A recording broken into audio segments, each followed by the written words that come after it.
నమస్కారం సార్, నా పేరు కె సురేష్ కుమార్. మాది పార్తీపురం మంజం జిల్లా పాచిపెంట మండలంలో మేము ఎంసీఆర్పీగా వర్క్ చేస్తున్నాము. అయితే ఈరోజు పిఎండిఎస్ అంటే పిఎండిఎస్ ఫీల్డ్ పరిశీలనకి మన మండల అగ్రికల్చర్ సార్ వచ్చి ఉన్నారు. ఒకసారి సార్తో మాట్లాడదాం కదా. నమస్కారం అండి, నా పేరు తిరుపతిరావు. నేను పాచిపెంట మండలం వ్యవసాయ అధికారిని. ఈరోజు ప్రకృతి సేద్య పద్ధతుల్లో వ్యవసాయం చేయాలంటే భూమికి ప్రధానంగా పోషకాలు కావాలి. అంటే భూమి అంతా కూడా నిస్సారం అయిపోయిన ప్రస్తుత తరుణంలో మళ్ళీ భూమిని సారవంతం చేసి భూమిలో బయోడైవర్సిటీ అంటారు, అంటే జీవ వైవిధ్యాన్ని పెంచి భూమిలో వానపాములు, రైతుకు మిత్రుడిగా పిలిచేటటువంటి వానపాము కూడా పెరగాలి అంటే ఏకైక మార్గం మనకి ఈ పచ్చిరొట్ట నవధాన్య విత్తనాలు. ఇక్కడ మనం రైతు పొలంలో చూసినట్టయితే చాలా ఏపుగా పెరిగింది. అంతేకాకుండాను ఈ వేరు మీద మనం చూసినట్టయితే బుడిపెలు, చాలా పెద్ద పెద్ద బుడిపెలు కనిపిస్తున్నాయి. అలాగే పలు రకాల పంటలు కూడా కనిపిస్తాయి మీకు. చూసినట్టయితే ఇదేం కూర? బెండకాయ. ఇది బెండకాయ మొక్క, ఇది చిక్కుడు, పెసర మొక్క, మొక్కజొన్న.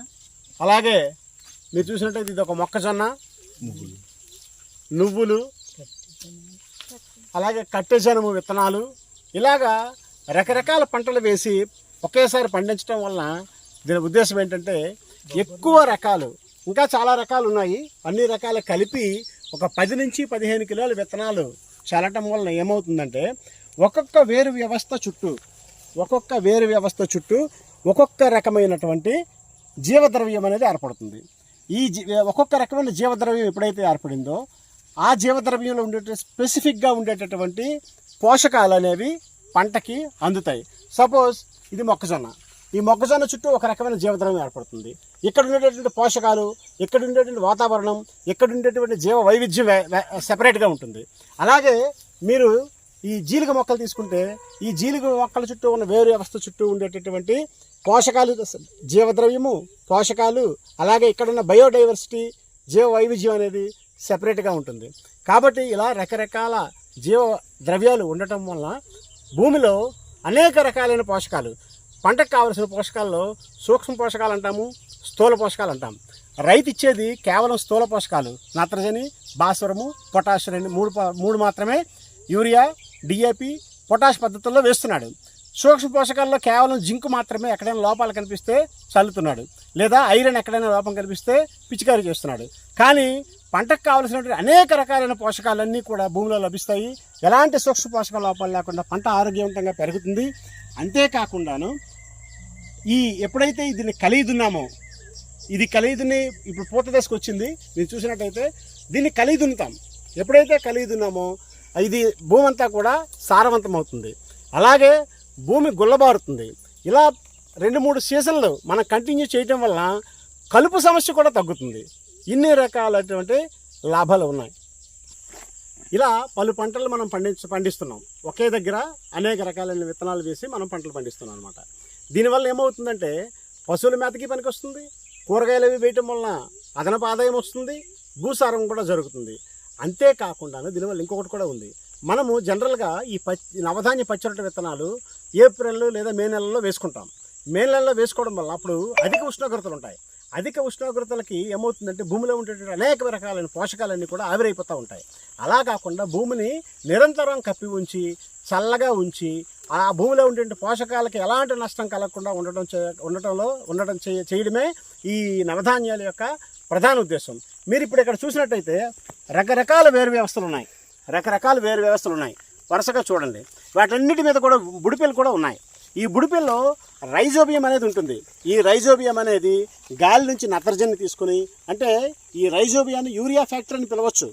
యూరియా ఫ్యాక్టరీ అంటే యూరియాని తయారు చేసి మొక్కకు అందిస్తుంది.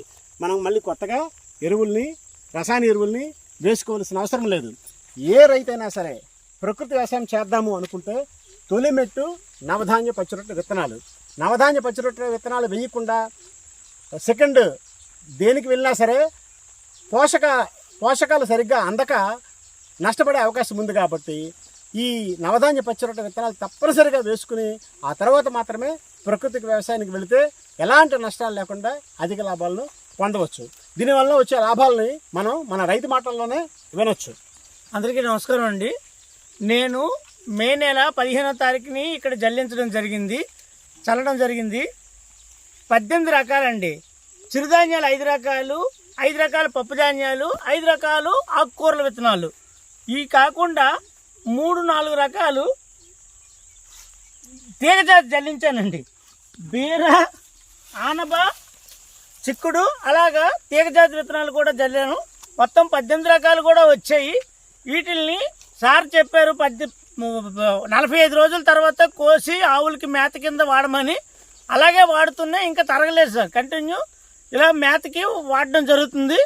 వాటిని సగం వరకు నడుమెత్తు కోసి ఆవులకి వేయడం జరుగుతుంది. ఇక్కడ ఈరించడం వల్ల ఈ భూమిలో గాబు సమస్య పోయింది, కలుపు సమస్య పోయింది, బాగా పంట కూడా వస్తుంది. మీరు వరి పంట చూసినప్పుడు మనిషి ఎత్తు పెరుగుతుంది, దుబ్బు బాగా చేస్తుంది, మంచి దిగుబడి కూడా వస్తుంది. ఇక్కడ మేము తులసి బాస్మతి వేసాం, ఎక్కడా రాలేదు, అంత ధాన్యం పడ్డాయి, చాలా బాగా దిగుబడి వచ్చింది.